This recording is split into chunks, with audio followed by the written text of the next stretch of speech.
출애굽기 20장 12절 말씀 제가 읽습니다. 내 부모를 공경하라. 그리하면 너의 하나님 나 여호와가 내게 준 땅에서 내 생명이 길리라. 아멘. 십계명 가운데 5번째 계명인 내 부모를 공경하라 하는 말씀을 하나님께서 하십니다. 내 부모를 공경하라. 그리하면 너의 하나님 나 여호와가 내게 준 땅에서 내 생명이 길리라. 부모를 공경하는 것은 역사적으로 한다면은 BC와 AD 같은 갈림길이 있습니다. 일단 그거에 대한 이해는 먼저 하고 계셔야 되고, 먼저 짧게 짚고 이후에 설명을 좀 더 하겠습니다.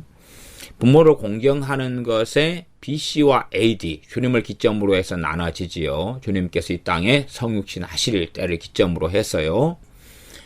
그럼 BC는 뭐냐 그러면 결혼 전, 아니면 결혼을 안 하고 요즘에는 뭐 혼자 사는 경우도 많이 있잖아요. 이게 독립하기 전이나 결혼하기 전에 부모와의 관계, 부모와 자녀와의 관계를 BC. 그렇다면 결혼한 후 혹은 독립한 후에 부모와의 관계, 이걸 AD 이렇게 설명드리겠습니다.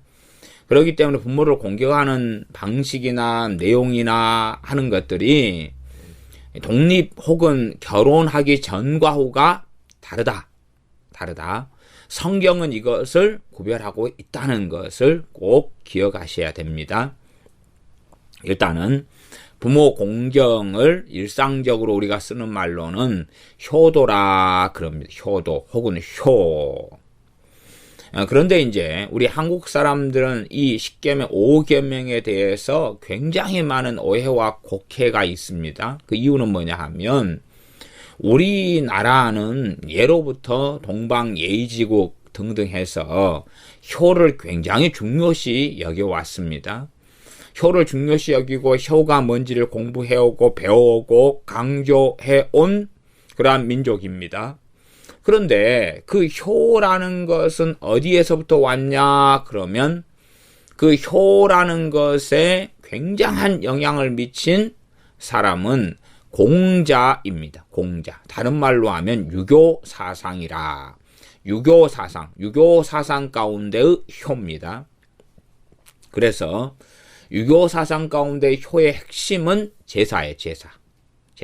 유교에서는 제사가 중요하기 때문에, 조상제사가 중요하기 때문에 사람이 죽은 날, 조상이 죽은 날을 굉장히 중요시 여깁니다. 그러나 우리 믿는 사람들은 사실은 죽는 날, 장례식은 귀하게 여깁니다. 잠언 같은 데 보면 잔치집보다 장례식장을 가라. 그러나 실제로 매 해마다 죽은 날, 사람이 죽은 날은 실상은 그날을 기억하면서 살아간다는 것은 큰 의미가 없습니다. 유교적인 효의 개념과 관념이 교회 안에 들어와 있고 믿는 사람 안에 들어와 있어서 유교적인 효를 행하면서 또한 그 유교적인 효의 개념을 가지고서 부모를 공경하라 그렇게 주장하고 말해버리면 첫째는 하나님과의 문제가 생깁니다. 하나님의 말씀 10계명 5계명을 불순종하는 거고, 누구에게 순종하는 거겠습니까? 첫째는 공자에게 순종하니 지옥에 있는 공자는 굉장히 기뻐할 수도 있겠지요. 공자에게 순종하는 효지, 하나님의 말씀 10계명 5계명에 순종하는 효가 아닌 경우가 너무나 많습니다. 성경의 효와 유교, 공자가 가리키고 혹은 시간이 흘러서 유교로서 체계화된 공맹사상, 체계화된 또한 나아가서 한국식, 또 조선식 이렇게 만들어진 효하고 다르다. 아시다시피 우리나라가 일제시대에 접어들면서 단발령이 내릴 때에 우리나라의 그 양반님네들 혹은 일반적인 사람들은 이 부모가 손, 발, 머리카락 다 물려주었기 때문에 거기에 부모가 물려준 것에 손을 대면 안 된다. 그러니 단발령을 시행해서 내 상투를 자르려거든 내 머리를 잘라라. 그래서 뭐 수지부모 어쩌고저쩌고 그런 거 있죠. 근데 재밌는 것은 그러면서 손톱은 깎았겠어요? 안 깎았겠어요? 손톱은 또 깎았죠. 자기가 손톱은 깎고 발톱은 깎으면서 그거 손톱 발톱 안 깎으면 얼마나 흉악해집니까? 손톱 발톱 안 깎으면 계속 길어납니다. 이게 계속 길어나서 어디 희한한 괴물 손톱 발톱이 나옵니다. 손톱 발톱은 깎으면서 희한하게도 이 머리카락은 깎으면 안 된다. 그러니 얼마나 머리 속에 이가 많았겠어요. 건지럽고 이것을 똘똘똘똘 말아가지고 상투 속에 집어넣고 그러면서 그 머리를 자르지 않는 것이 바로 부모 공경이다. 효다. 머리를 잘라버리면 불효다. 그러니 자르면 안 된다. 그래서 우리가 지금 현재 대한민국의 가치관하고는 다르지만 지금 군대 가는 애들은 다 불효한 애들이에요. 머리 빡빡 밀고 가니까 불효한 애들이에요.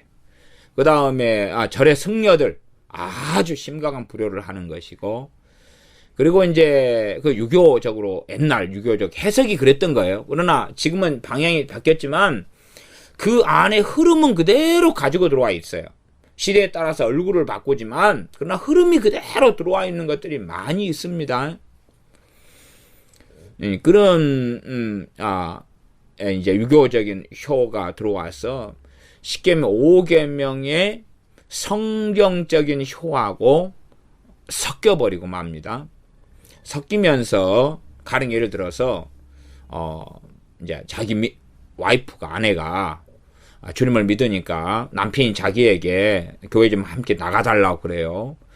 또 이 순진한 믿는 사람들은 자기 남편이나 자식이나 뭐 교회만 나가고 예배당만 나가면 뭔 일이 있을 줄 알아요. 뭔 일이 있는 게 아니라 뭔 일이 있긴 있어요. 어설프게 성경을 보고 읽고 들으면서 핍박을 한다는 사실이에요. 주님을 믿기가 훨씬 더 어려워집니다. 그런데 간증을 들어요. 와, 누가 예배당에 나가서 변화됐다네. 그건요, 한 1000에 하나, 만에 하나 있는 일이에요. 근데 그것을 기준으로 삼으면 나머지 999명한테는 안 맞아요. 안 맞아요. 어떤 사람이 예배당에 나가기 전에 먼저 복음을 듣고 들은 다음에 주님을 영접하고 나가야 돼요. 그게 가장 근원적인 순서예요. 그러나 예배당에 어설프게 나가가지고 대부분의 사람은 불신자가 되고 대부분의 사람은 불신자로 남고 그리고 주님을 핍박하고 교회를 핍박하고 믿는 자기 가족을 핍박하고 성경을 오해하고 곡해하게 되지요. 교회에서 항상 복음을 전하는 게 아니에요. 교회의 목회자가 성경 66권의 말씀을 골고루 전하지요. 그러지 전도 집회도 아니고 맨날 교회 목사님이 전도만 하고 있는 설교를 할 수는 없잖아요. 그러면 전도하는 설교를 듣고 주님을 전할 때도 잘 안 받아들인 사람이 골고루 이런저런 말씀들을 들을 때에 자기만의 판단을 하고 정죄를 하고 별 생각이 다 갈 거 아니에요. 참 그래서 민난 사람들은 자기 가족, 자기 남편, 자기 아내, 부모, 형제를 예배당에만 설득시켜서 데리고 나가면 될 줄 알아요. 뭐 총동원 전도주일 같은 거 있잖아요. 뭐 그것을 통해서 소위 말하면 꽤 열매를 본 교회들도 있습니다. 조한 장로교회 이런 경우는 굉장히 총동원 전도주의를 통하여서 효과적인 뭔가를 거뒀다 그럽니다. 그러나 총동원 전도주의의 불로만 가지고 그런 건 아닐 거예요. 거기에는 훨씬 더 많은 요소들이 그 교회는 있었기 때문에 그렇다. 그렇게 추측해 볼 수 있는 거예요. 그러나 이제 그것을 통하여서 좋은 열매가 있었다. 그러니까 흉내만 내는 교회들이 많지요. 그렇게 해서 불러만 오면 된다. 그러나 그건 정말로 오산입니다. 정말로 큰 착각이라는 것은 이미 성경 66권을 통하여서 증명된 거예요. 하나님께서 임하시는 신의 산 앞에 이스라엘 백성들을 불러만 놨는데 그들이 변화됩니까? 안 되지 않습니까? 그런 것처럼 예배당이 있다고만 해서 누가 변화됩니까? 그렇지 않습니다. 그러면 이제 그렇게 불신자 남편이 와가지고 부모 공경 10계명 5계명을 설교를 들어요. 이 사람은 유교적인 효 개념을 가지고 있는 사람. 봐봐, 네 목사도 부모 공경하라 그랬잖아. 그러면 마누라, 네? 우리 부모님 시키는 대로 마음에 들게 안 할 거야? 해야지. 너그 목사도 그렇고 네 하나님도 그러잖아. 그러면서 핍박을 하고 공격을 하는 사람들이 굉장히 많아요. 굉장히 많아요. 그것을 저는 스스로 도끼로 자기 발등을 찍는다. 그렇게 말씀드리겠습니다. 왜냐하면 불신자들이 설교를 듣고 말씀을 읽고 들을 때는 다 자기에게 맞춰가지고 자기는 의롭고 자기는 깨끗하고 자기는 바르고 그리고 상대방에게 책임을 전가하고 떠넘기기 위하여 성경을 해석합니다. 그게 무서운 거지요. 그러니 사실은 불신자들이 설교를 들으면서 쉽게 주님도 안 믿었는데 이단 사이비가 돼버리는 거예요. 10계명 5계명에서 유교적인 그런 한국 사람에게는 효의 개념과 관념이 깊이 있게 들어왔다는 것을 이해하셔야 됩니다. 그런 가운데 이제 유교적인 효는 예를 들어서 평생 부모님을 모시고 사는 거잖아요. 유교적인 효는. 그래서 제가 일단은 BC와 AD처럼 독립하거나 혹은 결혼한 다음에는 이 부모에 대한 효의 개념은 달라진다. 물론 제가 뭐 성경적 효의 개념과 유교적인 효의 개념의 뭐 차이 같은 것은 설명하지 않겠습니다. 그런 부분들이야 다 상식적으로나 하나의 말씀 알아가면서나 잘 깨닫고 알아가셔야 되는 먼 과정에 속해 있는 이야기가 됩니다. 자, 그러면은 우리가 잘 아시다시피 이 성경 신약과 구약 성경에 반복돼 있는 일단 결혼에 대한 말씀으로 가는 게 맞겠지요. 창세기는 창세기 2장 24절에가 있는데 뭐 일단 창세기만 보면 그러니까 같은 말씀이 마태복음 또 마가복음 에베소서 이렇게 반복되어 있습니다. 그러니 일단은 창세기 2장에 있는 말씀인데 남자는 부모를 떠나 아내와 한 몸을 이루라 하는 말씀을 주님께서 계속 그걸 강조하셨으니까 그 주님의 말씀으로 돌아가서 보겠습니다. 마태복음 19장입니다. 일단은 이런 정도만 봐도 이제 상당히 유교적인 효하고 주님께서 하나님께서 10계명 5계명을 통하여서 부모 공경 효를 말씀하시는 것과 참 다르다 하는 걸 알겠지요. 마태복음 19장입니다. 마태복음 19장 4절부터 읽겠습니다. 4절부터 예수님께서 대답하여 가라사대 지금 이혼 이야기를 묻는 데서 나오는 주님의 답변입니다. 사람을 지으신 이가 본래 저희를 남자와 여자로 만드시고 말씀하시기를 이러므로 사람이 그 부모를 떠나서 아내에게 합하여 그 둘이 한 몸이 될지니라 하신 것을 읽지 못하였느냐. 이러한즉 이제 둘이 아니요 한 몸이니 그러므로 하나님이 짝지어 주신 것을 사람이 나누지 못할지니라.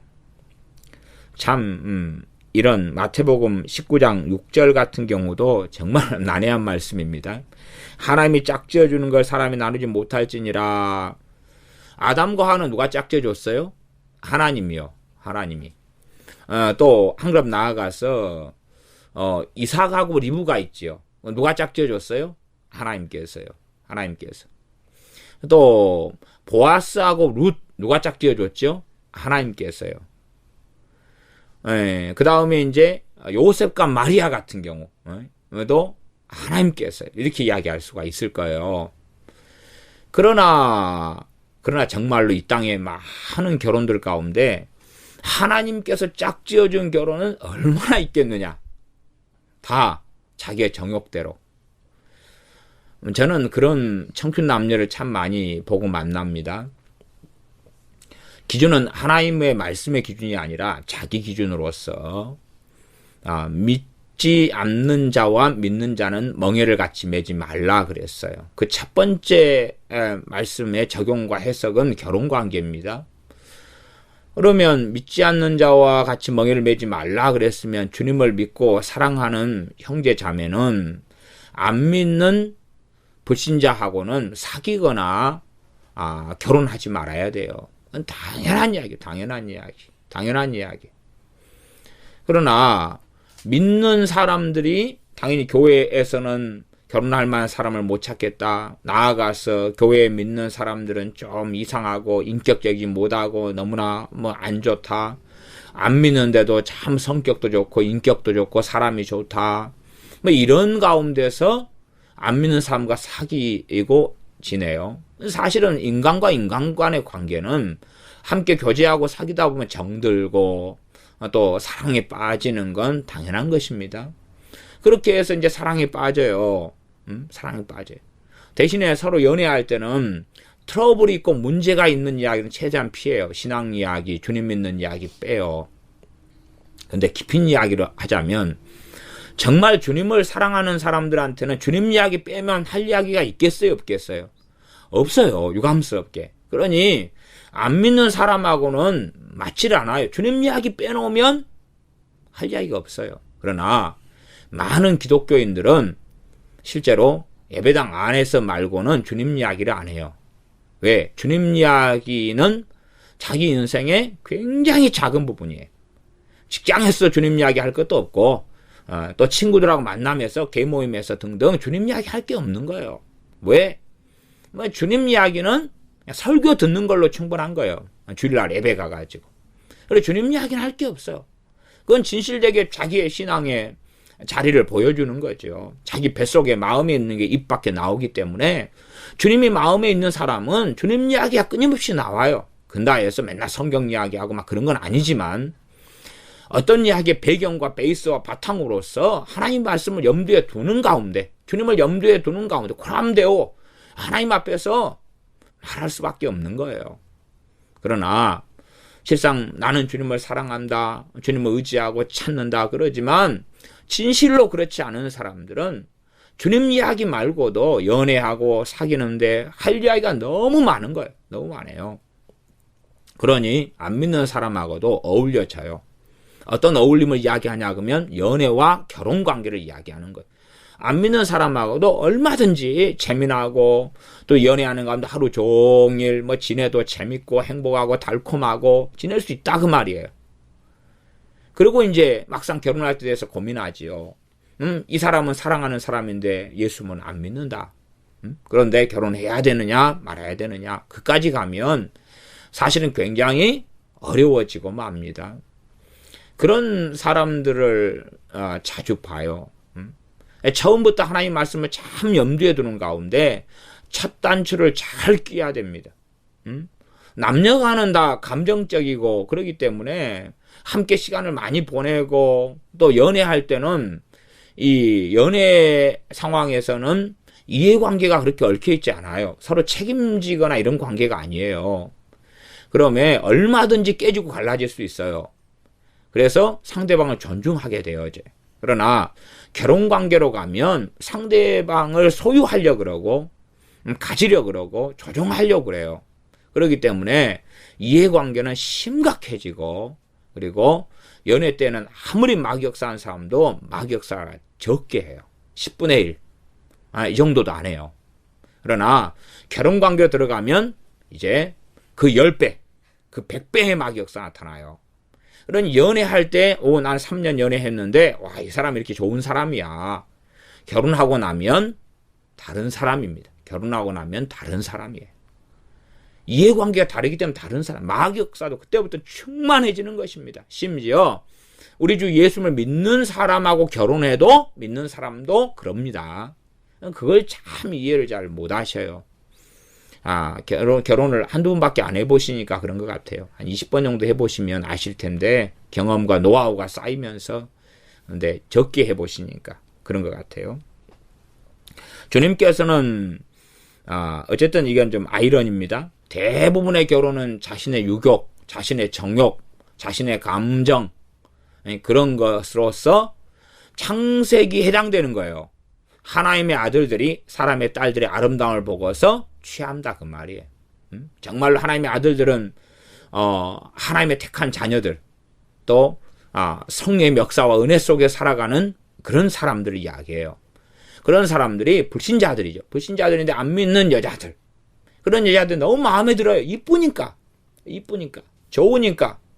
그래서 막 취하고 결혼하는 것입니다. 누구처럼요? 삼손처럼. 삼손과 드릴라 아시죠? 그런 경우처럼 그렇게 해서 함정 속에 들어갑니다. 그러나 그런 결혼은 하나님이 짝지어준 거다 말할 수 없어요. 그런 결혼 때문에 창세기에서는 하나님의 물로 인한 심판이 있었어요. 홍수의 심판을 하나님이 하신 거예요. 그러면 진실로는 이런 마태복음 19장에 하나님께서 짝지어 주신 것을 사람이 나누지 못할지니라, 참 그런 부분은 어려운 말씀이 돼요. 과연 사람들 결혼 가운데 누가 짝지어 줬냐? 그러면 아이고, 하나님이 운명적으로 결정되어 있기 때문에 결혼한 게 아닙니까? 이제 그런 이야기를 하는 어리석은 사람도 있겠죠. 왜냐하면 자기의 정욕을 하나님께 책임을 전가하겠다, 이런 일들도 있는 거죠.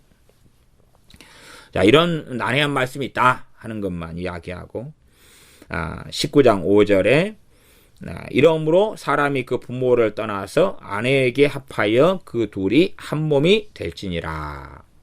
결혼 관계에서는 이제 부모를 공경하는 방식이 틀려지는데, 첫 번째 이제 결혼 관계로 가면 하나님의 포인트는 새 가정애가 하나님의 주관점이 있습니다. 주관점이 있어요. 하나님의 주관점은 새로 된 가정애가 있어요. 가정애가. 그게 핵심이에요. 그러니까 순서가 그렇게 나옵니다. 예를 들어 이제 에베소서를 조금 이따 보겠지만은, 에베소서 5장과 6장이 있다 그러면 6장에는 부모 공경에 대한 이야기가 나와요. 6장 처음부터.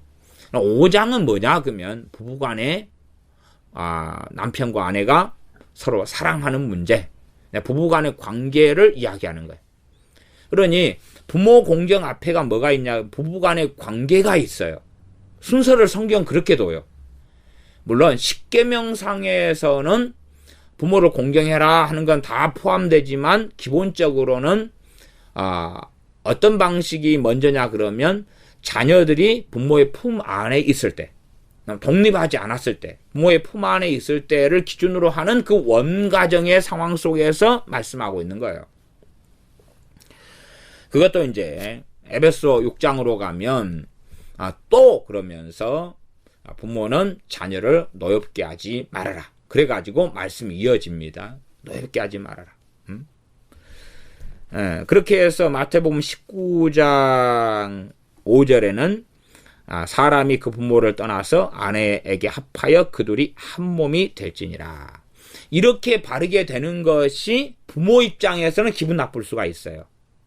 그러나 하나님께는 하나님을 기쁘시게 하며 참된 부모, 참된 아버지인 하나님을 공경하는 게 되죠.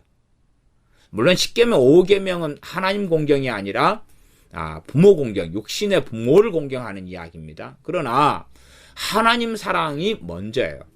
에베소서에도 부모를 공경하지만 주 안에서 부모에게 순종하라. 주 안에서 부모를 공경하라는 이야기를 에베소 6장은 하고 있습니다. 주 안에서라는 이야기예요. 그래서 말씀대로 결혼하게 될 때에 남자는 부모를 떠나야 되는 거예요. 이게 이제 말씀에서 명백하게 이야기하고 있는, 명백하게 말씀하고 있는 게, 결혼할 때 남자는 누구를 떠나야 돼요? 부모를 떠나야 돼요. 부모를 떠나야 돼요. 부모를 안 떠나는 것은 말씀을 위배하는 것입니다. 자, 부모님을 모시고 살 수도 있지요. 그건 또 다른 이야기입니다. 모시고 살려면 조건이 굉장히 까다롭습니다. 모시고 살려면 먼저 부모를 떠났는지부터 정확하게 확인되고 정돈이 다 돼야 돼요. 그 다음에 모시고 사는 경우는 제가 새로 가정이 함께 살 때는 중심이 어느 가정이죠? 그 새롭게 꾸려지는 가정이 중심이고, 그 다음 부모 가정은 뒤로 물러서요. 그렇기 때문에 최소한은 함께 살아도 이 새롭게 자녀 가정하고 부모 가정이 영적으로 권위 구조 속에 있는 게 아니라 동등한 구조 속에 들어가요. 동등한 구조 속에. 그런 부분에서 이제 부모 공경하라는 걸 이해를 해야 돼요. 그러지 이 부모가 자녀 가정을 마음대로 조종하고 오라가라 하고 지배하는 구조 속에 들어가면 부모를 떠난 거예요, 안 떠난 거예요? 안 떠난 거고 그 자녀의 가정은 정상적으로 살 수가 없어요. 첫째는 하나님의 사람으로는 살기가 굉장히 어려워요. 성령님의 충만함 속에서 주님께 순종하고 살지는 못해요. 왜냐하면 그 부모를 안 떠난 경우는 주님과 그 부모가 경쟁하게 됩니다. 주님과 부모가 경쟁해야 돼. 그리고 눈에 보이는 부모가 주님의 역할을 하기를 원하고 주님 대신으로 자녀들을 주장하기를 원해요. 이게 어떤 부모는 자녀가 장성했어도 자기 손 안에 움켜쥐고 조종하고 지배하고 다스리고 그렇게 하기를 원합니다. 그렇게 해서 사람들 자꾸만 이리저리 끄고 다니기를 원해요. 방식은 여러 가지를 사용하죠. 네, 엄마가 몸이 아프다, 연민을 막 일으키고 외롭다, 쓸쓸하다, 보고 싶다 이런 여러 가지 방식을 사용하죠. 또 공자의 어떤 효를 이야기하면서 진짜 너는 엄마가 오라는데도 왜 안 오냐, 애들 손자들 보고 싶다 뭐 등등 여러 방식을 사용하고 거기에 끌려다니게 되면 정말 하나님을 제대로 섬기지 못하게 되고 하나님 관계는 심각한 문제가 일어나게 됩니다. 그래서 여기는 사람이 이렇게 마태복음 19장에는 주님이 말씀하셨는데 결혼관계가 바른 결혼관계가 되려면 지금 이혼 문제를 이야기하는데 이혼 문제로서 바리새인들이 예수님을 시험하려고 가르되 아무 연고를 물러나고 그 아내를 내어버리는 것이 옳으니까 그래가 이혼 문제를 이야기하고 안 해버리는 게 옳습니까? 그랬더니 주님은 참된 결혼을 이야기를 먼저 이야기하시는 거예요. 왜냐하면 이렇게 바르게 참된 결혼이 바르게 되었을 때 이혼은 훨씬 안 되고 그리고 행복한 가정을 꾸릴 수 있는 거예요. 남자가 누구를 떠나야 돼요? 부모를 떠나야 돼. 부모를 떠나가지고 아내하고 한 몸을 이룰 때에 그럴 때 이제 결혼 후에 그러면서 결혼 전 부모와 함께 살 때에 부모 공경하고 결혼 후에 부모 공경하고의 다른 점을 알아가야 된다 그 말이에요. 그리고 아내하고 부모를 떠나가야지만이 이제 새로운 가정에서 새로운 권위의 구조 속에서 행복한 가정을 꾸릴 수가 있게 돼요. 그러나 그렇지 않고 이 남자가 부모를 떠나지 않는 경우에는 이 이혼도 너무 쉽고 그리고 비극도 너무 많이 찾아오고 다툼, 트러블, 고통, 잘못된 길을 걷는 것 막 별일이 다 벌어지게 돼요. 별일이 다 벌어져요. 비참함은 굉장히 많이 들어오게 되고 부모를 통해서 막역사도 많이 들어오고 조종당하면서 막 분노가 나고 성질이 나고 거기에서 이제 성경을 잘못 적용해가지고 인내하자, 인내해. 소위 말하면 또 부모 전도하려면 부모 마음을 들게 해야지. 네 믿는 사람이잖아. 시어머니, 시아버지 전도하려면 시키는 대로 해줘. 물론 남편은 덜 괴로워요. 왜냐하면 남편은 직장 가버리면 되거든요. 본래가 지 자식은 말 안 듣잖아요. 남자 자식이 자기 엄마 아빠 생일 때 챙기는 거 봤어요? 별로 안 챙겨요. 안 챙겨. 기억도 안 나요. 안 챙겨도 또 어머니 아버지가 잔소리 해요, 안 해요? 안 하지요. 니는 세상에 아들이 돼가지고 이 엄마 아빠 생일도 안 챙기냐? 별로 안 그래요. 또 그런 말을 해도 웃고 지나가 버려요. 그런데 며느리가 시어머니 시아버지 생일 안 챙기면 어찌 돼요? 난리가 나는 거예요. 난리가. 누구부터 섬길래요? 지부모를 안 챙긴 남편, 전문용어로 이야기해요. 남편 놈부터 막 성기를 내가지고 지부모면서 집 마누라한테 왜 우리 엄마 우리 아빠 생일 안 챙겼어? 지가 까먹어 놓고 그러면 난리를 피우는 거예요. 이게 뭐냐 그러면 부모를 안 떠났기 때문에 싸움과 분란이 없어야 되는 문제도 문제를 만들어내는 거예요. 기준과 요구가 자꾸 있으면서 남자들 입장은 그런 경우가 아주 많습니다. 그래서 남자들이 부모를 떠나가지고 아내와 한 몸이 안 되면, 그러면 사실은 그 가정생활, 그건 결혼에 있어서 하나님의 첫 번째 명령이거든요. 명령은, 자, 아담 때는 이제 부모가 없었어요. 하나님께서 만드셨기 때문에. 그렇지만 그 다음 계속 애를 낳았잖아요. 그러니 가정에 대한 중요한 말씀을 창세기 2장에 하셨어요. 2장 24절이었죠. 이 말씀이 마가복음에도 반복됩니다. 마가복음을 보겠습니다. 마가복음 10장이에요. 마가복음 10장. 여기도 이제 얼마 전에 마태복음에 있던 사건과 동일한 사건이라고 볼 수 있어요.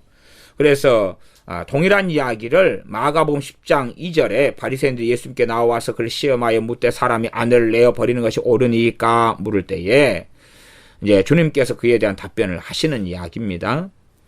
그래서 10장 6절로 가면 창조시로부터 저희를 남자와 여자로 만드셨으니 이러므로 사람이 그 부모를 떠나서 여기서 그 부모를 떠나서 그 둘이 한 몸이 될지니라. 여기서는 이제 주님께서 앞에 마태복음에서는 사람이 부모를 떠나가지고 아내와 한 몸이 되라 이렇게 나오니까 그 사람은 남자지요. 그다음에 마가복음식으로 하면 사람이 그 부모를 떠나서 그 둘이 그렇게 나오고 아내가 없어요. 한 몸이 될지니라 이렇게 나왔어요. 그러면은 여기서는 남자, 여자 다 포함한다 그렇게 말할 수 있죠. 남자, 여자 공이 부모를 떠나야 된다. 부모를 떠나는 것은 크게 이야기하면 세 가지 부분이라고 말할 수 있어요. 당연히 첫 번째는 신체적 독립. 몸이 떠나야 돼, 몸이. 거리를 띄워야 돼. 거리를. 엄마 아빠는 1층에 사시오. 우리는 2층에 살라요가 아니고 엄마 아빠 옆집에 집을 구했어요가 아니고 거리를 띄워야 돼. 뭐 그거에 대한 정답표는 없습니다. 떠난다는 게 첫 번째. 신체적으로 떠나야 돼요. 두 번째, 이제 신체적인 육체적으로 떠나는 거죠. 신체적으로 떠나는 거. 두 번째는 경제적으로 떠나야 돼. 경제적으로.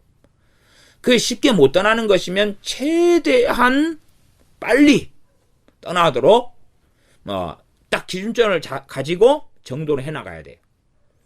예를 들어 어떤 집은 시어머니가 한 달에 생활비를 100만 원씩 보내주더라고요. 100만 원씩. 그럼 결혼해가지고 사는데 둘 다 학생이다 그러면 이유가 되지만 한 사람이 직장 생활하고 그 다음에 해퍼요. 아들이 너무 해퍼가지고 돈을 막 써요. 돈이 부족하니까 가정을 못 꾸리지요. 시어머니가 집이 좀 사니까 100만 원씩 보내요. 생활비 대주는 거죠.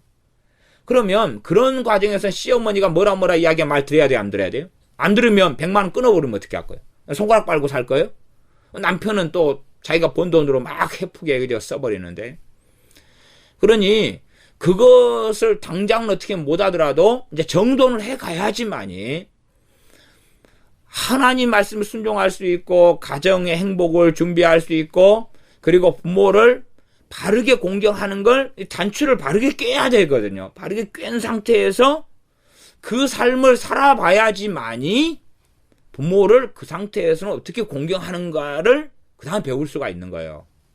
그러나 이 찬단추를 제대로 안 깬 상태에서도 부모 공경을 바르게 한다. 이런 것은 불가능한 이야기가 됩니다. 그러니 쉽게 그냥 이것저것 영적 지식과 정보, 그노시스를 들어가지고 야, 부모 공경은 뭐고, 성경적 부모 공경은 뭐고, 유교적인 효는 뭐고 막 알아본다는 것은 사실은 말장난에 불과해요. 그냥 말씀을 순종해 가야지만 그 다음에 드러나고 깨닫게 하고 성령님께서 각 개인들에게 가르쳐 주시는 거예요. 그러지 아무리 말로 듣고 배운다 해서 알 수 있는 문제는 실상은 아닙니다. 그래서 제가 유교적인 효와 성경적인 효에 대하여 자세하게 어떻게 다룰 수 없는 문제가 있다라는 이야기를 하면서 중요한 이 포인트 지점을 일단은 이야기하는 것입니다. 그래서 가장 문제가 되는 이것은 남자가 부모를 떠나지 않고 그래서 바른 가정을 꾸리지 않는 것이 문제가 돼요. 그 다음에 세 번째는 정서적 독립. 그냥 마마보이처럼 맨날 전화해가지고 엄마 엄마 엄마 그래가지고 막 한 다음에 이제 엄마가 이제 네 마누라가 이랬어 그러니까 듣고 난 다음에 씩씩거려가지고 여보 우리 엄마 그러는데 당신 이랬다면서. 네? 정서적인 독립이 안 된 거죠. 난장판이 되는 거예요. 이간질 뭐 신의 고부 간의 갈등 신우 간의 갈등 뭐 엉망진창이 되는 것입니다. 그러면서도 행복을 구하고 오 주님 우리 가정에 행복을 주시옵소서. 우리는 왜 이리 마음이 안 맞을까요? 우리는 사랑해서 결혼했는데 왜 이리 불행할까요? 이게 문제예요. 그렇기 때문에 둘 다 믿는 사람들이 결혼하셔야 되고 결혼하기 전이 되면 이거부터 정확하게 정돈을 먼저 결혼 전에 정돈을 해놓으셔야 돼. 결혼 전에 부모를 떠날 준비를 시켜야 되고 그 다음에 떠나는 가운데서 결혼을 해야 돼. 그렇지 않고 이런 것을 모르는 가운데서는 유교적인 효를 통하여서 부모하고 함께 살고 항상 위로해주고 항상 힘이 되고 항상 돌봐주고 시키는 대로 살고 부모에게 간섭을 받고 지시를 받고 어느 아파트에 이사하려면 뭐 부모하고 상의하는 것까지 좋다 이거예요. 근데 부모하고 떠난 상태에서 상의냐 부모에게 예속되고 결속된 상태에서 상의냐는 의논하는 것은 너무나 다른 일입니다. 그래서 너무나 다른 결과를 가져옵니다. 마가복음을 이제 찾았으니까 이제 마가복음을 찾은 김에 마가복음 7장을 보고 지나갔으면 좋겠습니다. 마가복음 7장에가 뭐가 있냐 그러면 고르반이 있습니다. 고르반이 있는데 고르반은 경제적으로 부모를 돕는 것을 이야기합니다. 고르반은 경제적으로 부모를 돕는 것이에요. 자 그러면 마가복음 7장 10절부터 보면 모세는 내 부모를 공경하라 하고 또 아비나 어미를 회방하는 자는 반드시 죽으리라 하였거늘 너희는 가로되 사람이 아비에게나 어미에게나 말하기를 내가 드려 유익하게 할 것이 고르반 곧 하나님께 드림이 되었다고 하기만 하면 그만이라 하고 제 아비나 어미에게 다시 아무 것이라도 하여 드리기를 허하지 아니하여 너희의 전한 유전으로 하나님의 말씀을 폐하며 또 이 같은 일을 많이 행하느니라.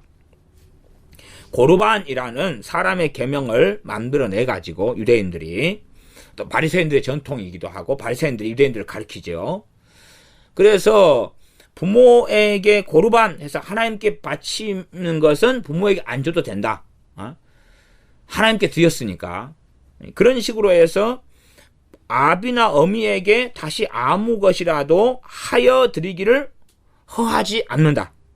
부모, 아비나 어미에게 쓸 생활비를 안 준다. 그 말이에요. 생활비를 안 준다. 그러면서 이제 하나님께 고르반하고 드렸으니까 됐다. 그러면 이 부분에서 부모 공경을 안 하게 되는 유대인들의 문제를 이야기합니다. 그러면 우리가 이제 부모 공경에 있어서 우리가 이제 성이 되고 어른이 되고 그 다음에 가정을 꾸리거나 아니면 독립적으로 살 때에 부모의 생활비를 자녀가 책임져야 되는구나 하는 거 알 수가 있어요. 부모의 생활비를 책임져야 하는구나. 일단은 거기선 출발점인데 거기서도 오해와 곡해가 굉장히 많으니까 그런 정확한 기준점 한 달에 얼마를 드려야 된다 그런 게 성경에 없어요. 그 다음에 생활비를 드려야 되는데 첫째, 빚내서는 안 된다는 거예요. 생활비를 드릴 돈이 자녀의 가정에 있어야 돼요. 그 다음에 부모가 생활비가 부족하지 않아요. 심지어 자녀 가정보다 부모 가정이 잘 살아요. 그러면 생활비를 드릴 필요가 있어요? 없어요? 없어요. 그런 부분에서 정말로 잘 지혜롭게 행해야 되는 거예요. 지금 과거의 이 성경시대 때는 나이 늙어버리면 먹고 살 길이 없어요. 더군다나 논밭이 있다 그럼 누구한테 물려줍니까? 자녀에게 물려줘요. 농사도 못 짓고. 그러니 자녀들이 부양을 해야 돼요. 안 그러면 굶으란 이야기예요. 그러니 부모를 부양한다는 것은 먹을 거, 쌀, 반찬, 김치 이런 걸 드리는 걸 이야기해요. 그래서 그러한 것이 나이 든 부모에 있어서는 부모 공경의 가장 중심에가 있습니다. 생계를 책임져 주는 거죠.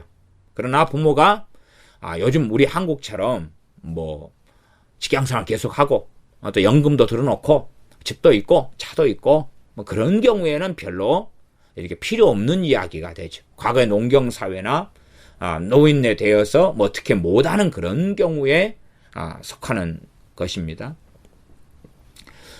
그렇기 때문에 우리가 부모 공경에 대하여 부모가 요구하는 대로 막 돈을 준다거나 또 잘못되게 돈을 주면 오히려 우리가 하나님께 받은 경제적인 청지기의 사명을 잘 못하는 경우들이 생겨나기 때문에 부모에게 경제적으로 도움을 줘야 되는데 정말로 부모의 경제적인 도움이 바르게 필요할 때를 잘 분별하셔야 됩니다. 예를 들어 어떤 부모들은 사고를 계속 쳐요. 사고를 계속 쳐요. 그것을 자녀가 땜빵을 계속 해주고 메워주는 것은 부모 공경하고 안 맞습니다. 그러니까 사고를 계속 치는 부모가 있다. 그러면 그 빚은 갚아주는 게 아닙니다. 그 빚은 갚아주는 게 아니에요. 그 빚은 안 갚아주고 부모에게 뭘 줘야 됩니까? 쌀을 줘야 돼. 쌀을 주고 반찬을 주고 그리고 성경 잠언 같은 데 나와 있습니다. 자기가 사고 치는 사람은 그 사고를 자기가 감당하게 해야 된다고. 그렇지 않으면 맨날 그것을 뒤집어 써야 된다고 이야기해요. 그 뒤집어 씌우기를 부모는 요구해요. 부모 공경이라면서. 교회 좀 다니고 성경 좀 보면 그런 식으로 매도해버립니다. 하나님 말씀을요. 왜곡하고 그러면서 봐봐라 내가 지금 이렇게 친구한테 보증 잘못 써줘가지고 돈이 30만 원이 빚졌다. 갚을 돈이 없어. 빚쟁이가 독촉해.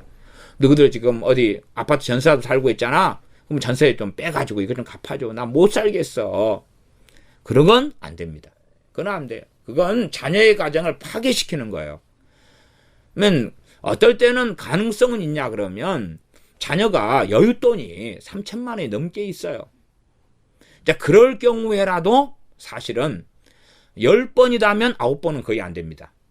여윳돈이 있어도 10번이다 9번은 거의 안 돼요. 예외적인 상황은 있어요. 10번 중에 1번 정도. 제가 편리상 그렇게 설명을 드리는 겁니다. 그러면 여윳돈이 있다 해도 사실은 주님께서 인도하지 않는 경우가 아주 많아요. 왜 그걸 메워주고 난 다음에 또 사고를 치고 그러면 경제적인 예속화 노예 속에서 살면서 자녀의 가정에서는 항상 좀 모아놓으면 엄마 아빠 갖다 써버리고 갚아주고 끌려다니고 분노가 생기고 그리고 미움이 생기고 마음에 상처가 생기고 그럴 수밖에 없는 것이 됩니다. 그러면 부모는 얼마든지 지혜 없는 부모, 사고치는 부모도 있어요. 그럴 경우에 굶어 죽어가지는 않게 해야 됩니다. 굶어 죽어가지는 않게 해야 돼. 그다음 병들 아프면 가능한 대로 병원에 모시고 가야 됩니다. 그러나 쓸데없이 꾀병을 부리는 데 있어서 그게 맞장구 쳐주는 것은 잘못된 그런 것입니다. 자, 다시 이제 에베소서로 가보겠습니다. 에베소서 5장입니다. 에베소서 5장. 에베소서 5장 일단 31절부터가 이 내용의 본문이니까 일단 그걸 먼저 보겠습니다. 에베소서 5장 31절부터 제가 읽습니다. 이러므로 사람이 부모를 떠나 그 아내와 합하여 그 둘이 한 육체가 될지니 이 비밀이 크도다. 내가 그리스도와 교회에 대하여 말하노라. 사람이 부모를 떠나서 그 아내와 합하여 그 둘이 한 육체가 될지라. 이런 정상적인 결혼 생활에서의 가장 중요한 원리. 결혼을 하려면 남자가 부모를 떠나지 않으면 절대 그 정상적인 결혼을 못하는 거예요. 그렇게 하려면은 이 잘못된 방식. 자동차로 한다면 자동차 타이어 다 벗겨버리고 네 바퀴 다 벗겨버린 상태에서 차를 도로에 운전하고 간다면 얼마나 이상하겠냐 그 말이에요. 그런 식으로는 차가 출발을 못해요. 타이어 다 빼버린 상태에 출발 못해요. 근데 결혼 생활을 남편이 이 부모를 떠나지 않은 상태에서 결혼 생활을 시작하는 건 그것보다 더 기괴한 것입니다. 유감스럽게 제가 한국에 믿는 사람들 가정이나 많이 살펴보면 이 결혼의 출발도 안 하고 있어요. 출발도. 그래놓고 20년을 살았어요. 그리고 이제 비극적이고 힘들고 괴로울 거 아니에요.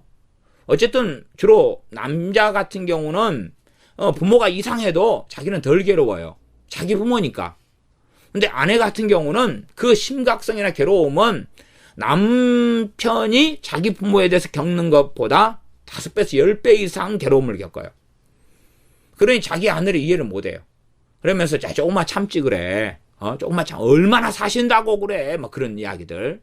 그러나 그건 자기 가정을 파괴시켜버리려고 자기 가정에 폭탄을 터뜨리는 것하고 같은 일이 됩니다. 일단은 여기에 말씀부터 순종해 가야지 그 다음에 그 상태 속에서 어떻게 부모를 공경할지가 그 다음에 보이는 거예요. 우리가 어느 산 등성이를 걸어 올라가면은 거기서 이제 아래가 보이잖아요. 나 산 등성이 올라가기 전에 저 너머에가 무슨 경치가 있다, 무슨 광경이 있다, 어쩐다 이야기해봐야 그것은 신기루 같은 거예요. 그것 때문에 기대감이 있을지 몰라도 정확하게는 알 수가 없는 거예요. 그 등성이 위에 올라간 다음에야 와 아름답네, 좋네 그러는 것처럼 남자가 부모를 떠나가지고 정상적으로 아내하고 한 몸이 돼서 살아간 다음에야 지금 이 가정 속에서 어떻게 부모를 공경하지 하는 것이 조금씩 알게 되는 거예요. 이제 왜? BC가 지나고 주님을 통하여 AD가 온 것처럼 권위 구조가 달라져 버려요. 그런 면에서 이 에베소서 5장이니까 5장 21절부터가 주로 문맥상 남편과 아내에 대한 말씀의 시작으로 봅니다. 5장 21절로 가면 그리스도를 경외함으로 피차 복종하라. 그런 식으로 해서 주로 문맥을 많이 시작합니다. 남편과 아내에게 서로 뭐냐 하냐면 피차 복종하라. 출발하면서 이제 아내가 머리고 그래서 아내에게 남편에게 복종하라 그런 거예요. 피차 서로 복종하라 그러면서 출발을 해요. 서로 복종을 제대로 못 배우는 사람은 이 부부간에도 무조건 문제가 생겨요. 서로 복종이 부부간의 문제의 뭐예요? 출발이에요. 이게 참 이 결혼 생활을 하기 위해서 결혼 예비학교나 결혼 예비학교 뭐 어쩌고 해도 뭐 이제 다 제대로 된 그런 것은 거의 구경을 못했습니다만은 서로 결혼하기 전에 이 그리스도를 경외하기 때문에 서로 복종해라는 건 반드시 그걸 배워야 돼. 왜 서로 복종을 이야기하느냐? 그러면 남편과 아내가 지체되면 틀릴 거 아니에요. 그러면 남편이 손이고 아내가 발이다 그러면은 발 부분에 있어서는 누가 똑똑해요? 이 아내가 똑똑하고 손 부분에 있어서는 남편이 손이다 그러면 손이 똑똑한 거예요. 그러니 발 영역이 오면 아내 이야기를 들어야 되고 손 영역이 오면 남편 이야기를 들어야 되는 거예요. 그런 부분에서 서로 가진 남편은 자동차 정비사고 아내가 의사고 그러면 자동차 부분은 누구 이야기를 들어야 돼요? 남편 이야기를 들어야 돼요. 정비사니까. 의사 질병이나 몸에 대한 부분은 누구 이야기 듣는 게 주로 맞아요? 아내가 의사니까 아내 이야기 들어야 될 거 아니에요. 그런 것처럼 그래서 그 서로 복종이라는 것은 안 맞는데 복종하라는 이야기가 아니에요. 말하자면 남편은 지금 정비사라 자동차 정비공 정비사 아내는 병원 의사인데 병이 들었어요. 그러니까 아내가 이제 환자가 왔어요. 환자가 와서 어디가 아프세요? 여기가 아픕니다. 남편 전화해. 여보. 환자가 왔는데, 지금 뭐 하고 있어? 자동차 정비 중인데, 이 환자 이거 어떻게 진단해야 될까? 물어보면 남편이, 야, 자동차는 내가 잘 알아도 환자는 네가 잘 알지, 당신이 잘 알지. 그럴 거 아니에요. 마찬가지로, 어느 그랜저가 차가 고장나가 들어왔어요. 남편이 정비하려다가, 아이고, 각시한테 전화해봐야지. 하고, 전화해. 뭐 하고 있어? 환자 와서 진료하고 있지요? 지금 자동차 그랜저가 왔는데, 어떻게 정비를 해야 될까? 물어보면 아내가 뭐라 이야기했어요? 하지 정비사인 당신이 알지 내가 알겠어? 그러니까 이 피차 복종하라는 것은 자기 영역들에 대한 지혜를 가지고 있어야 돼. 그런 부분에서 이해를 하고 있어야지 그냥 복종해. 그래서 남편이 정비사하면서 아내한테 야 오늘 환자가 30명 정도 오면 1번은 무조건 위장암이다 그래. 2번은 대장암이야. 3번은 위궤양이야. 4번은 강경화야.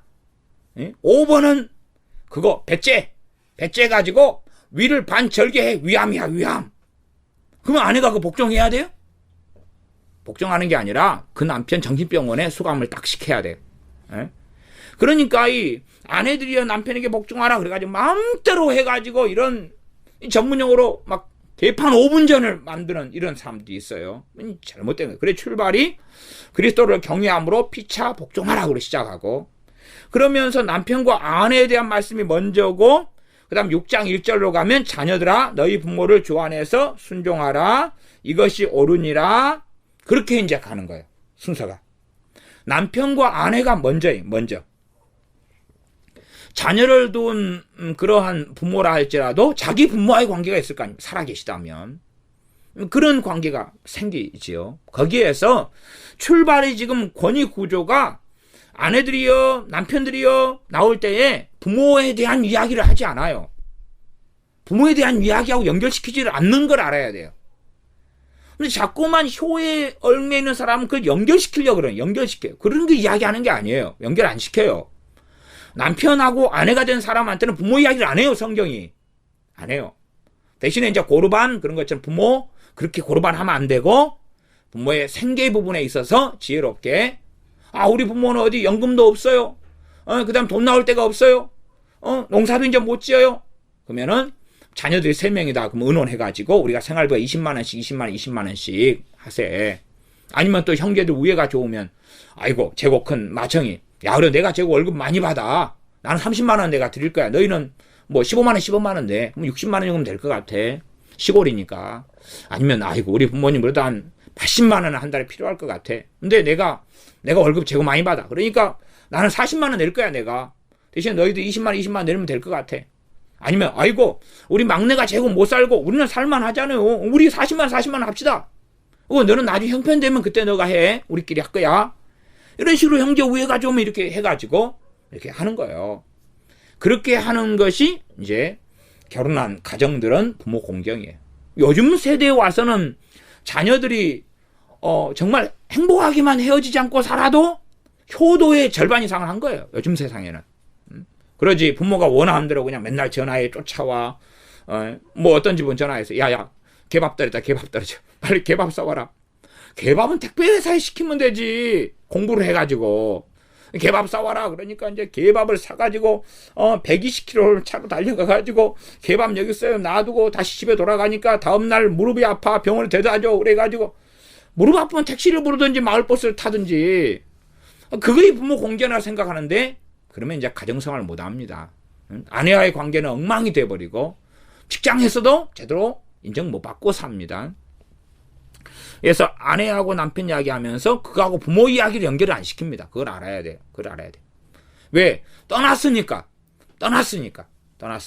그리고 이제 이 부모 공경 이야기할 때에 대상은 누구니까 이야기하는 거예요? 자녀니까 자녀한테 이야기하는 거예요. 자녀니까. 그 자녀는 지금 부모 아래에서 함께 살고 있는 자녀예요. 기준이 그런 거예요. 그런 기준을 이해하셔야 돼요. 에베소 6장 1절을 제가 읽습니다. 자녀들아 너희 부모를 주 안에서 순종하라. 이것이 옳으냐. 누구 안에서요? 주님 안에서. 주님 안에서라는 것은 크게 한 2가지 의미로 제가 설명을 드리겠습니다. 첫째는 하나님 말씀 안에서. 하나님 말씀의 밖을 벗어나는 것을 부모가 요구할 때는 할 수 있어요? 없어요? 없어요. 아버지가 장손이에요. 그 다음에 예수님 믿는 내가 장손이에요. 장손. 야, 너 아버지 일이어서 너가 제사를 이제 너가 해야 돼. 그렇게 하면 그거 따를 수 없다 그 말이에요.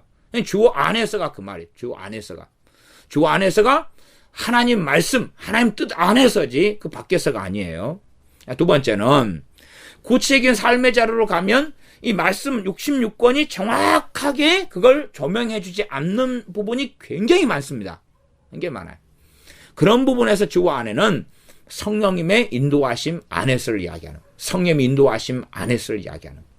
성령님의 인도하심 속에 살아가는 사람들은 이걸 알아요.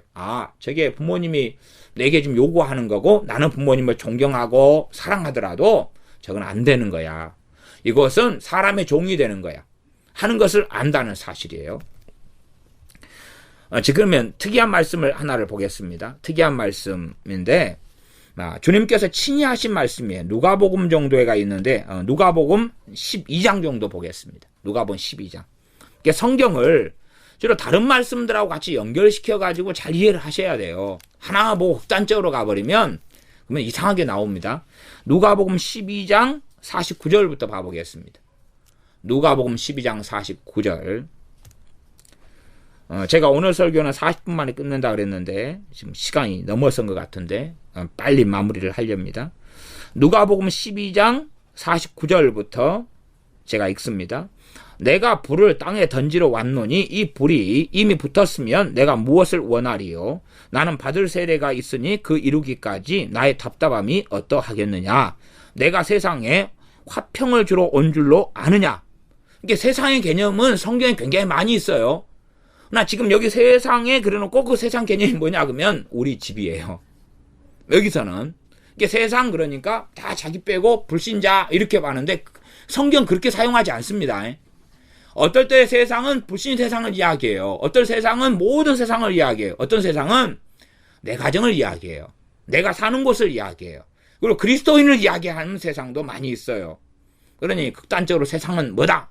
정의를 내려가지고 하지 말고 본문의 문맥적으로 세상을 다양한 상황의 말씀 속에 이해하셔야 됩니다. 내가 세상에 화평을 주려고 온 줄로 아느냐? 내가 너희에게 이르노니 아니라 도리어 분쟁하려 함이로라. 이게 세상이 지금 누구의 우리의 이야기를 주님이 하시면서 세상 이야기를 하고 계시는 거예요. 세상 이야기.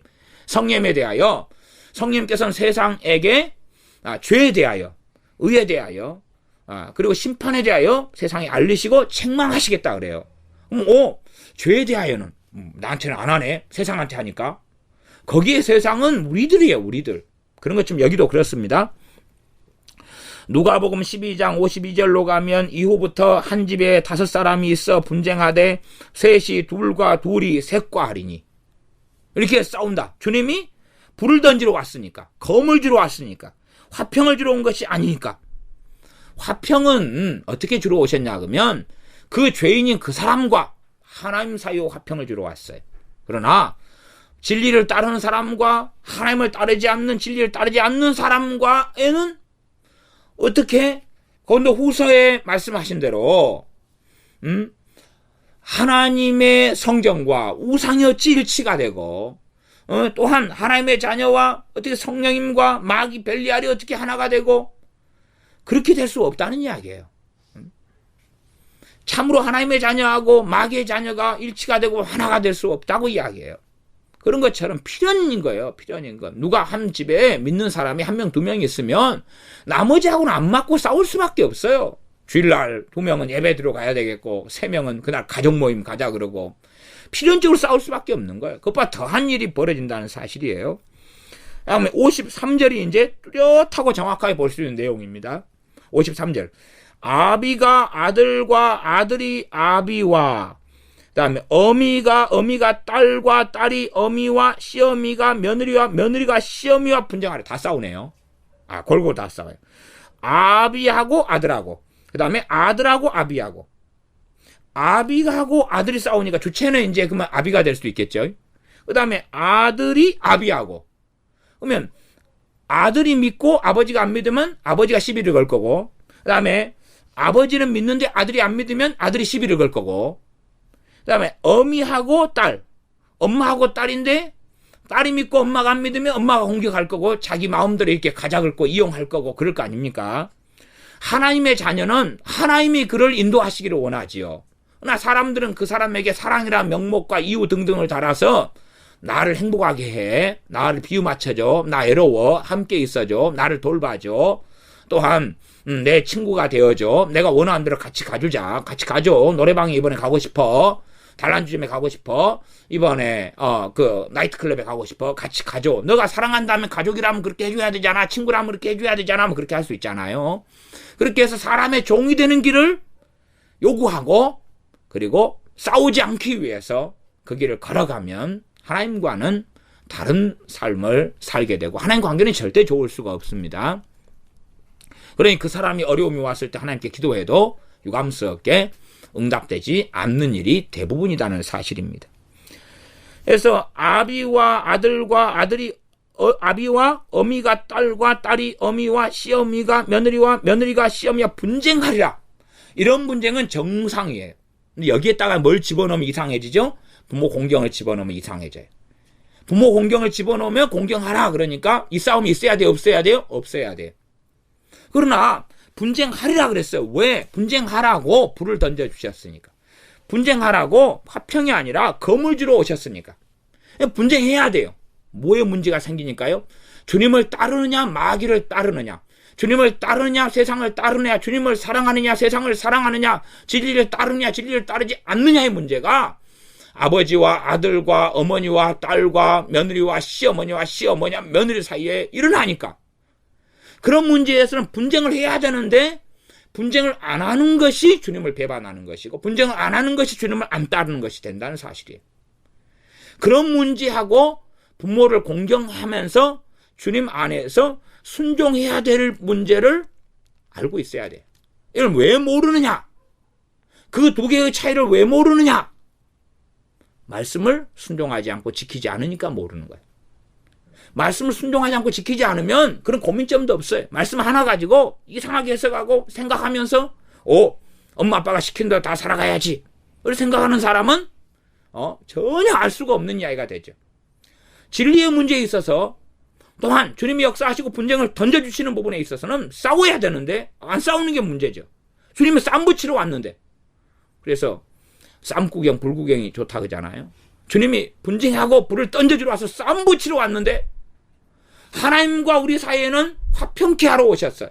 사람과 사람 사이는 불 던지러 왔어요. 불 던지러 왔어요. 쌈 붙이러 왔단 말이에요. 쌈 붙이러. 대신에 누가 승리해야 돼요? 그리스도인이 승리해야 돼요. 주님의 자녀가 승리해가지고 불신자가 굴복해가지고 주님의 자녀가 돼가지고 싸움이 그치는 거예요. 싸움은 언제 그치는 겁니까?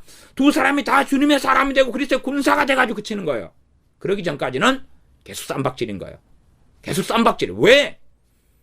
진리로 살기 때문에, 하나님의 자녀는 진리로 살기 때문에 계속하여 진리와 비진리가, 그리스도를 따르는 것과 세상을 따르는 것, 주님을 사랑하는 것과 세상을 사랑하는 것이 계속하여 충돌할 수밖에 없기 때문에 그렇다는 사실이에요. 다시 이제 에베소 6장으로 넘어가면, 자녀들아 너희 부모를 주 안에서 순종하라. 이것이 옳으니라. 내 아버지와 어머니를 공경하라. 이것이 약속 있는 첫 계명이니 10계명 5계명을 언급합니다. 이는 너가 잘되고 땅에서 장수하리라. 부모를 바르게 공경하면 땅에서 잘되고 너희가 잘되고 땅에서 장수한다. 하는 일이 형통하다 그 말입니다. 그 나라에서 고난이 전혀 없다 그런 이야기는 아니에요. 그냥 전반적으로 결과론적으로 상당히 단기는 아니어도 중장기적으로는 하는 일이 하나님이 잘되게 해주시고 장수하는 복을 주신다는 사실이에요. 내 아버지와 어머니를 공경하고 살아가면 이건 약속, 하나님의 약속이 있는 거다 그 말이. 그 약속이 있다. 그 말을 우리가 아시다시피 어떤 일을 하면 이번 일에는 시상이 따랐다 이런 거 있잖아요. 회사 다니다 보면 아시죠? 이런 프로젝트를 잘하면 이거는 시상금 50만 원이 달려 있습니다. 이건 약속이 있다 그 말이에요. 그러나 어떤 일을 잘해도 시상금이 안 달려 있어요. 그럼 약속이 없다 그런 거예요. 그런 것처럼 약속이 있다 그 말은 내 아버지와 어머니를 공경을 하면 이것은 거기에 약속, 시상이 따른다 그 말. 그 시상이 땅에서 잘되고 너가 잘되고 땅에서 장수하는 그러한 복을 하나님이 주신다 말씀합니다. 그 다음에 4절까지 넘어가면 또 아비들아 너희 자녀를 노엽게 하지 말고 오직 주의 교양과 훈계로 양육하라. 그러니까 자녀들을 자기 마음대로 지배하고 조종하려고 그러면 자녀들이 어떻게 되겠어요? 성질나죠. 성질나지만 엄마 아빠가 주는 밥 먹고 살고 집에서 사는데 성질대로 다 부리면 어찌 돼요? 곤란해지죠. 그러니까 약자니까 속으로 막 부글부글 끓는 거예요. 속으로만 막 끓고 입은 다물어야 되죠. 괜히 말했다가 용돈 주는 날인데 많은 삭감 되고 밥 안 줘. 치킨 시켜주려다가 엄마 아빠 강자니까 치킨 없어. 앞으로도 없을 줄 알아. 국물도 없을 줄 알아. 그렇게 되면 곤란해진다는 이야기죠. 그러니 속으로 부글부글 끓고 막 성질이 나고 노여움이 일어나도 자녀들은 참아야 되죠. 그런 식으로 자기 성깔대로 자녀를 지배하고 폭거하고 끌고 다니고 압제하고 그렇게 하지 말고 오직 주의 교양과 훈계로 양육하라고. 지금 잘 보시면 에베소 6장 1절, 2절, 3절, 4절까지가 부모하고 자녀들에 대한 이야기고, 이게 먼저 자녀에게 지금 요구하는 거예요. 자녀에게. 왜 약속은 부모가 자녀의 공경을 받으니까 부모한테 복을 준 게 아니죠. 부모를 자녀가 공경하니까 자녀한테 약속을 주고 복을 준 거예요. 그러니 자녀한테 이야기하는 건 당연한 거예요. 부모한테 이야기하는 게 아니라. 그 그 다음에 이제 부모한테 그 다음에 부모한테 이야기해요. 그래서 부모한테 오직 주의 교양과 훈계로 양육하라. 그러면 양육하라는 이야기를 들으니까 아하, 상황이 무슨 상황인 거예요? 부모의 품 안에 있는 상황인 거예요. 그러지. 40살 된 아들한테 야야 오늘 이리 좀 와봐라. 너한테 지금 신호등 건너는 방법을 오늘 설명해 줄란다. 그럼 40살 된 아들이 뭐라 그러겠어요? 엄마 적당히 좀 하세요. 요즘에 엄마 눈이 멀어가지고 내가 엄마 신호등 가르쳐줘야 돼요. 엄마 왜 무단횡단 그렇게 많이 해요? 뭐 사고 나요 어머니? 거꾸로 그거들이 해야 될 판이 많잖아요. 그러니까 주의 교양과 훈계로 양육하라는 것은 지금 어린 자녀를 이야기하는 거야. 어린 자녀를 양육을 해야 돼요. 뭘 모르니까. 친구 사이에는 이렇게 지내는 거 아니야. 하나님 말씀대로 하면 친구 사이는 이런 친구하고 사귀어야 되고 이렇게 해야 돼. 부모 형제 사이에 그렇게 싸우면 안 돼. 형제는 하나님이 주시는 선물인데 이래 말씀해. 너희들끼리 싸우면 어떻게 되겠어? 그렇게 하는 거예요. 근데 이제 자식이 50살인데 불러놓고 뭐 훈계하고 양육할 수 없죠. 다 커버렸어. 더 커버렸어요. 살도 더 쪄가지고 몸무게 더 나가버리고.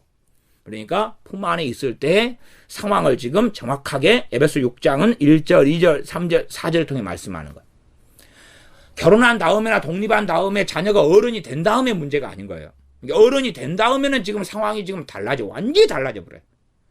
더군다나 결혼까지 하는 상황은 이제 완전히 상황이 달라져서 결혼까지 한 상황에서는 단지 부모가 굶어 죽고 못 먹을 게 있으면 경제적인 부양 정도예요. 경제적인 부양. 정서적인 것도 사실은 관여를 별로 하면 안 돼요. 그게 참 이게 조심하고 주의해야 될 것들이 많습니다. 어쨌든 그래서 10계명 5계명의 부모 공경에 대해서는 이 정도 하고 말씀을 마무리하겠습니다. 기도하겠습니다. 아버지 하나님, 우리가 부모 공경을 바르게 배워서 주님 안에서 부모를 공경하고 순종하는 자녀들이 되도록 도와주셔서 어린 자녀들이 부모를 공경하는 걸 배움으로 잘되고 땅에서 장수하는 복을 받게 하여 주시며, 또한 부모들은 자녀를 노엽게 하지 말고 반드시 주님의 교양과 훈계로 양육하여서 주님의 사람으로 자녀를 양육하는 부모들이 우리가 되게 도와주시옵소서. 또한 나아가서 결혼한 자녀들, 또한 독립한 자녀들은 영적 구조상이나 가정의 권위상의 구조가 전혀 달라졌다는 것을 깨닫고 아는 가운데 결혼한 부부는 반드시 남자가 부모를 떠나서 아내와 한 몸을 이루는 것을 배우게 하여 주시옵소서. 나아가 바른 부부간의 관계라면 피차 복종하는 것이 무엇인지를 반드시 남편과 아내가 꼭 배워서, 그래서 질서상에는 남편이 머리고, 그렇지만 그럼에도 불구하고 더 영적인 높은 진리상으로는 서로 피차에 복종해야 될 관계 속에서 어떻게 가정을 꾸리고 살아가야 되는지를 반드시 배우는 여정을 통하여서 하나님께 주신 복된 가정, 아름다운 가정을 꾸리게 하여 주시옵소서. 우리 주 예수님의 이름으로 기도하옵나이다. 아멘.